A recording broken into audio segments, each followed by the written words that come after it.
Welcome, everybody, to the Professionally Evil Perspective. I'm Nathan Sweaney. And I'm Kevin Johnson.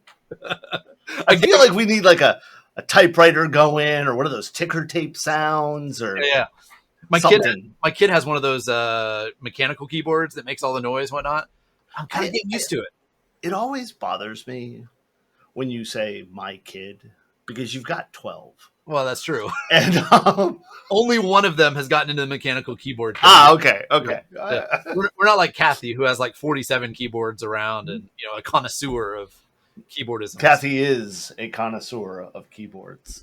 As a matter of fact, it's now got to the point where anybody mentions a keyboard, I'm like, did you talk to Kathy yet? Yeah. Kathy, go talk to her. Yeah, by the way, for the record, Nathan doesn't actually have 12 children. It seems like that some days. But yeah, he has enough children that if you're at his house, it feels like a never-ending supply.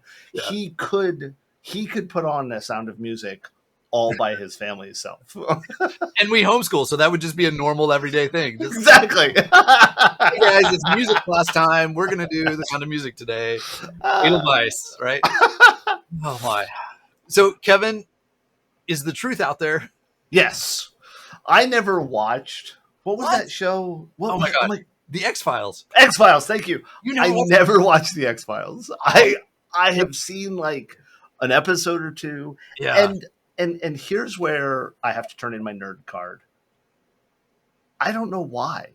It is exactly the type of show I would want to watch. It's exactly, I never did. And then it became, there are a number of shows like this that when I realized, oh, hey, here is this show that so many people have talked about that I never watched. So often they have been a disappointment when I have gone back to watch them, because the hype builds them up so much that I've just never watched this one. And I don't, I'm dead serious. There's not a reason for it. Yeah. Maybe I was too busy watching Gilmore Girls. Yeah, probably. You should give it a chance. You should go back and try to binge it. And I'm sure if I remember correctly, the first season kind of struggled a little bit. They all do, right? Like that's yeah. Yeah, but I don't even know where could I binge it. Oh gosh, I don't know. I'm sure we can find somewhere. But I'm Google searching that. Supposedly Hulu has it. Oh, there you go. That's a valuable enough property. I'm sure somebody's got it up there. Well, you say that, and that's true. I mean, go try to find the D&D cartoon. Oh man! So this article, what was this guy's name? David something? David Grush? Did you see the article about? Here's my problem: is every time I read it, for some reason, I pronounce it as Grush. Grush. Makes me think Koresh. And David Koresh is never a good topic to Google search. Right. Oh man, I'm going downhill already. It is going down. My wife and I are watching Madam Secretary, and it's a good political. It's a campaign story is really what it is, but it's really good. Yeah, the reason I started it a while ago and it was good, and then I lost track of where I was at. Yeah, I just started The Diplomat. Oh, I haven't seen that one. Which is similar. Political drama idea, for sure. Right? Like, yeah, and I've really been enjoying The Diplomat, which is not the topic of this conversation. We're chasing rabbits all over the place. So this former intelligent official, I guess. Wait. By now, right? Intelligence official, because you're referring to them as intelligent, and we have no concept if he is or isn't intelligent. This intelligent official, that's an oxymoron. Yeah. That's a good point. I think, this guy's former military, former NSA, National Reconnaissance Office. He was a spy, right? In some vein of that. He worked in some level of intelligence. Right. Yeah. So he left, and he's basically come out as a whistleblower, and he's got all the credentials to be listened to, but he's basically whistleblowed Congress. I don't even know where that went. I couldn't resist. He whistleblowed. He whistleblowed. I don't know. He's been whistling Dixie. Oh, careful now. I don't know how to conjugate that verb, but he whistleblew, maybe. Basically telling Congress that, hey, the Department of Defense, the whole intelligence group, they're lying to you and covering up details on UFOs, or what do we call them now? They're not UAPs. UAPs. Unidentified aerial phenomena. Yeah. Is that right? I made that up. Yep. No, it's wrong. It's unidentified anomalous phenomena. Oh. Thank you, Google. Okay. Anomalous. What does that mean? Like, we don't know what it is? It's an anomaly. It's an anomaly. Do you want me to unconjugate that one? It's not normal. So here's what's interesting. This guy, he's coming with some level of respect and trust. And he's basically saying that all of the studies into this, the Department of Defense is lying to Congress about and hiding stuff and not telling them the truth. I have not seen the evidence. I don't know if he's actually saying there are UFOs and we're hiding that.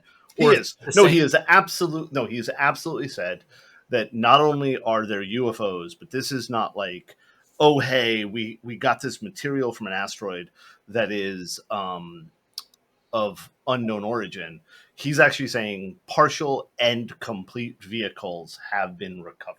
Okay. Right, like that, which bluntly, I don't know where I stand on this one, whether I believe him, don't believe him. Like, I don't know. Yeah. I want to believe there are aliens, and I think the biggest proof of aliens is they've looked at us and went, fuck that, I'm not joining them. And because if I observed Earth from outside of Earth, I'd be like, yep, nope, don't want that. I like to imagine that the entire rest of the universe is like staying away because they see us as this crazy form of life that actually breathes oxygen. Yeah, okay, cool. Oxygen, so like, it destroys everything. It burns. Like, we take antioxidants to keep from killing ourselves. Like, yeah, like, I want to believe the rest of the universe thinks oxygen is the most dangerous element, and they think we're crazy for breathing it. So there are a collection of stories, Tumblr stories, whatever, that people have done about, humans are metal and like this kind of stuff, and like talking about how the rest of the galaxy views humanity, and it's always like, you need one or two humans on your crew because they will, like, oh my gosh, but they're also going to cut off an arm, they just keep going. Yeah, like that kind of stuff, and I've always laughed at them. But here, let's try to rope this a little bit back. Like those let's let a couple of rabbits get away. Here's why this story is so interesting to me, and why when you said, hey, you want to talk about this, I'm like, yeah, actually, I think that's a good one. Here's what blows my mind about this story: whether or not this guy is nuts, lying, just looking for his 30 minutes of fame because it's inflation, whatever. Here's the part that I find so fascinating: how fast information gets out there. And because of the speed that information gets out there, how much harder it is to vet the validity of what's going on. Right. Like we talk about, like, and I have not read the decision yet, so I am not making any comments about the decision. I plan on reading it, but it's a 155-page decision. Yesterday, a court ruled, which, yes, for the people who don't know, yesterday was July 4th, which here in the United States is a holiday. So for a court to rule on something on July 4th is impressive, maybe is the word. So two Republican lawyers sued and said that the government has to stop talking to social media because the government, whether you agree with it, disagree, like I'm not, like, again, not going to discuss right, wrong, whatever. There have been conversations between government agencies and social media networks saying, don't allow that topic to be published. Don't, theoretically, right? I don't know the specifics. More information behind that. To influence those decisions, right? Right. And these two lawyers said that's against the First Amendment and sued. They went forward. Yesterday, a court ruled and said, yep, violation of the First Amendment. The government can't talk to social media sites for that purpose, right? Whatever. Again, I'm paraphrasing and right because I've not read the decision yet. Right. And I think that, when you look at how fast information gets out there, and when you start saying, okay, if we're going to say that we can't do that kind of stuff from a government aspect, which is only relevant in this case because what the guy is whistleblowing about is a government aspect, right? He's literally saying the government has this. So if the government's not allowed to put out information directly to the social media sites, now you start running it. Okay, how do we vet this? How do we? And this is absolutely the what was the alien bat boy born to California mother headline from the National Enquirer. Right. Like my whole life, and I am 50 as of February of this year. I turned 50, and I don't believe there's a time in my life that I remember that there was not this aspect of that's a tabloid article. Yeah. That's not real news. That's not. And I think that's interesting. You brought it up earlier when you and I were talking a little bit, right? This is a very similar thing that happened when the Hunter Biden laptop. Thank you, Hunter Biden laptop. Well, so let me come at that for a second. So this guy, I'm reading here from a bio. He was at the National Geospatial Intelligence Agency. He served as Senior Intelligence Capabilities Integration Officer, whatever that means. He had top secret compartmented information level. He was Senior Technical Advisor for the UAP analysis team. He served for the National Reconnaissance Officer as the Senior Intelligence Officer and led production for the director's daily briefing. I mean, this guy, he was the military equivalent of a colonel. He's got some credentials.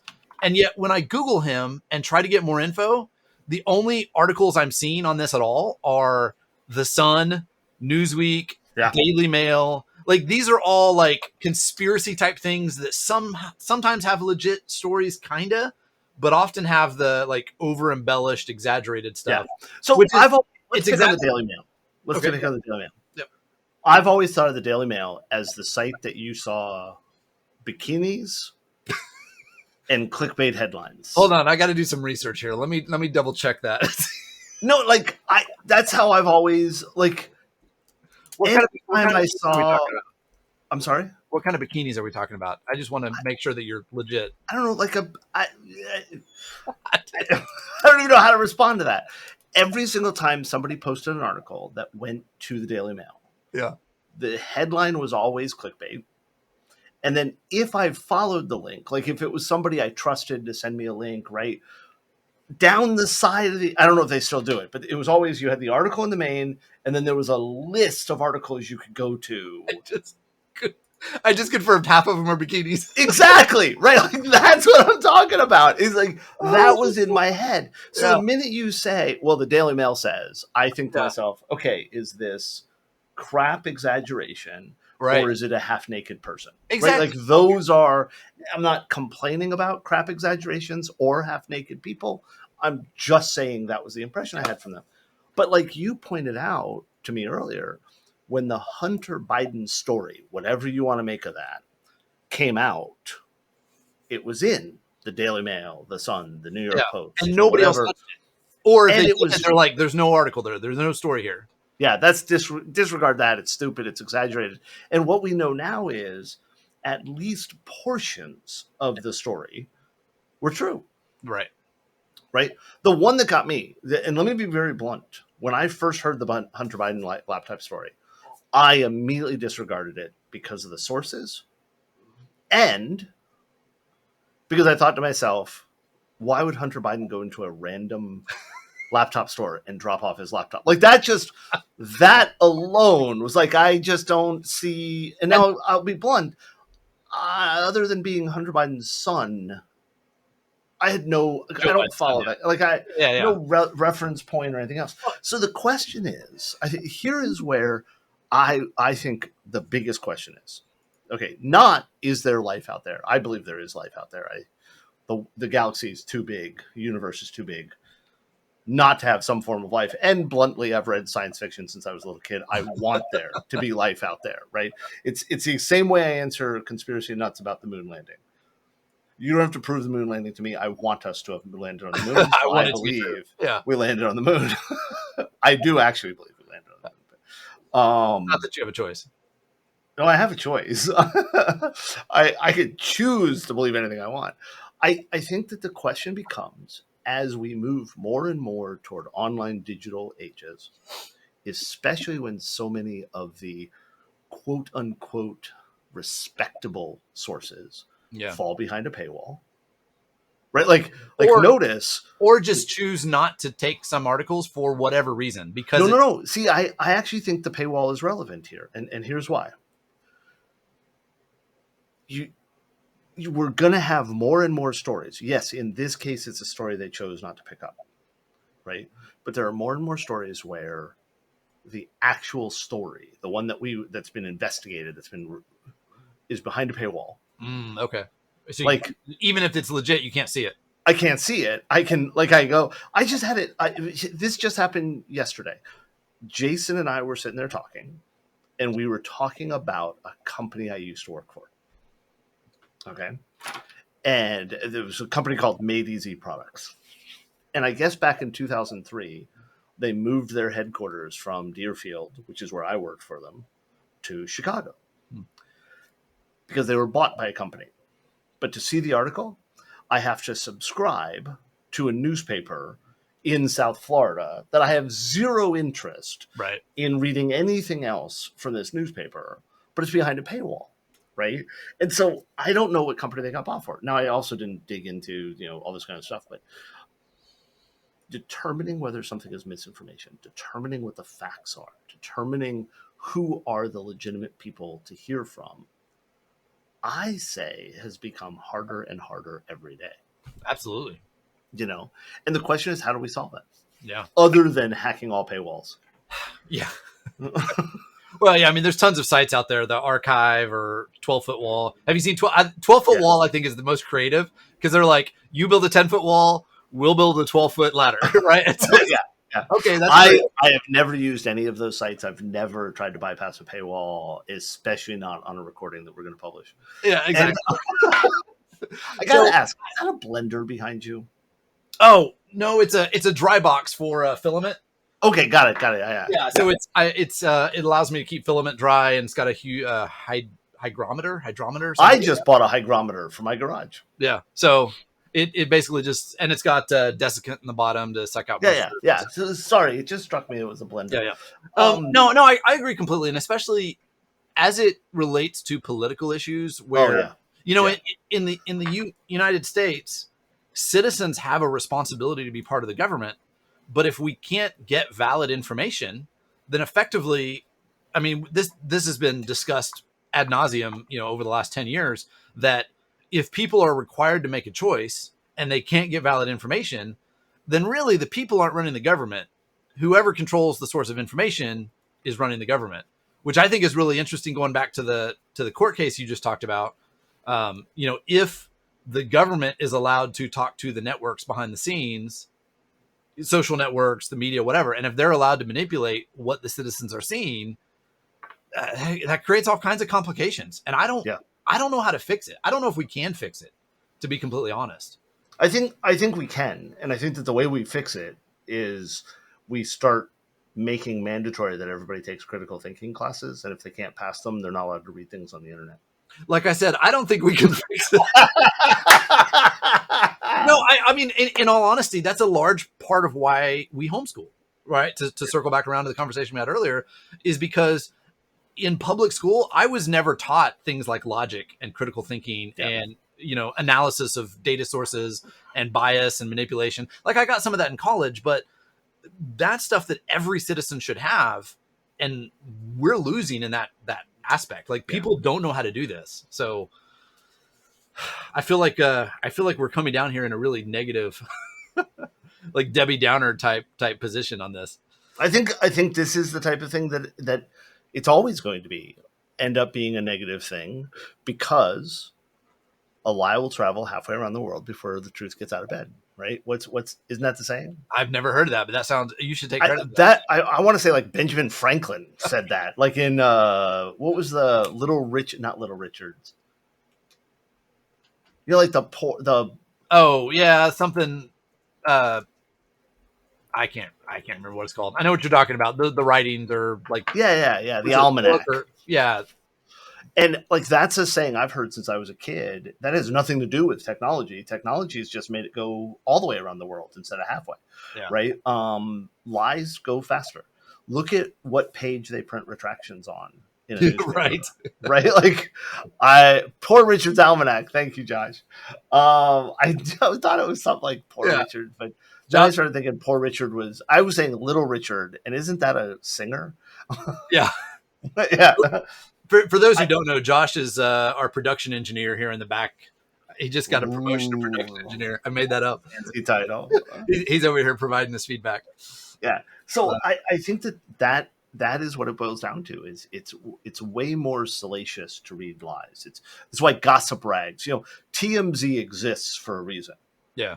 And it's not because they're great at uncovering the truth of what's going on. It's they post the gossip people want to know about celebrities and the rich. Yeah. The fact that Brad and Angelina are back together and having a bat child, like, everybody wants to know that. What bothers me so much is I know which Brad and Angelina you mean. And I don't even know what to say about that, because oh my gosh. But yeah, I think that's what it boils down to is we have to accept the fact that misinformation exists, and that misinformation is going to be loud. Yeah. Right. So, we have to start adjusting how we react to that. Yeah. You're more hopeful on that than I am. I'm pretty pessimistic about the future of our country and where we're headed in that vein. We'll see. Yeah. I don't know. I'm assuming this guy will go before Congress at some point and testify. You think Congress is going to pass up any opportunity for sound bites of? Yeah, no, he'll definitely go in front of Congress. So, what do you think the chances are there's anything legit to this? What do you give him? I don't know. I really don't know. I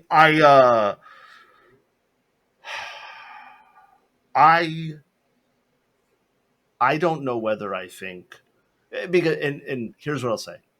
It's only been within the last few years that the U.S. government has acknowledged that they're even looking into UFOs and stuff like that. Like that, up until the last decade, that has absolutely been something. No, we're not. No, there's no such thing. And it's like, yeah, but we know. It's only been the last, I don't know how many years, that the government has actually acknowledged, yes, we research when a pilot says, I saw something shoot past me, right? Like, whatever. And that was one of those things that nobody doubted they looked into that. Like the idea that an Air Force pilot would say, I was flying along and I have this video of a shining light shoot past me at 100 miles an hour, back up and shoot past me again. The idea that the government wouldn't look into that report at all made no sense, but the government denied they would. And the fact that they denied they would gave it more credibility. Exactly. Why would you deny that? Yeah. And so in my head, I think, I don't know. I'll go down to, I've read science fiction my whole life. I want there to be life on other planets. I'm hoping this guy is real. Yeah. my money is on, we're going to find out that defense contractors were doing off the book development of advanced technologies, and that some evidence of that was being discovered by military sources. And so the whole UAP, UFO, whatever, is us finding evidence of stuff that nobody's supposed to know about yet. Yeah, I can see that. That's just capitalism trying to keep it. Well, and let's be blunt, right? What was it, the SR-71 when it was in development? Yeah. The B-1 when it was in development? Yeah. There were sightings of it that were downplayed as, no, that's nothing. Right? Yeah. We'll see. So, cool. Man, awesome. We'll see if, I don't know. It's good talking to you again. We could both be true, right? It could be aliens, and we're doing advanced development on those. Absolutely. And we'll just have to give Will Smith a call to save us. All right, slap that information right out of people. Yeah. And that's the end of season 3, episode 11. Thank you very much for joining us. If you have any questions or ideas for topics, just email us at podcast@secureideas.com. Later, Kevin. Say you, man.